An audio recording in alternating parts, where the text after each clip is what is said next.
क्रिस्त में मेरे प्यारे भाई और बहनों, सबको जय यीशु। संत योहन के सुसमाचार अध्याय 9 पद संख्या 1 से लेकर 12 और 35 से लेकर 38 तक। अंधे याजक के आंख खोलते हुए ईसा मसीह बताते हैं, ना तो इस मनुष्य ने पाप किया और ना इसके माँ बाप ने। यह इसलिए जन्म से अंधा है कि इसे चंगा करने से ईश्वर का सामर्थ्य प्रकट हो जाए। कभी कभी हमारे जीवन में कुछ परेशानी या कुछ कमी होने ईश्वर इजाजत देते हैं। ऐसे कमियों और परेशानियों के जरिए ईश्वर हमसे यही चाहते हैं कि सही अवसर पर ईश्वर के नाम की महिमा प्रकट हो। संत पौलुस भी ऐसी कमजोरी को हटाने के लिए प्रार्थना किया।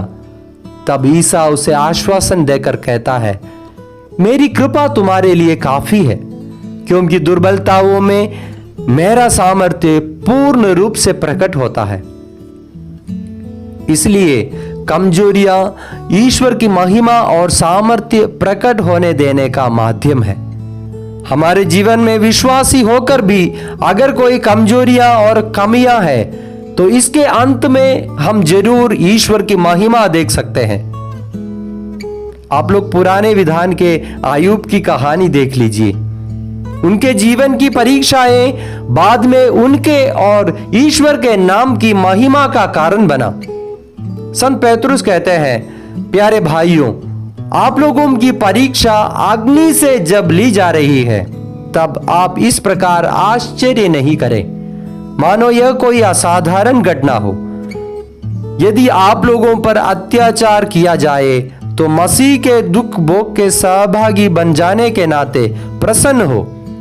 जिस दिन मसीह की महिमा प्रकट होगी, आप लोग अत्यधिक आनंद हो उठेंगे। ईसा मसीह उनके चेलों से कहते हैं, तुम शोक करोगे, किंतु तुम्हारा शोक आनंद बन जाएगा।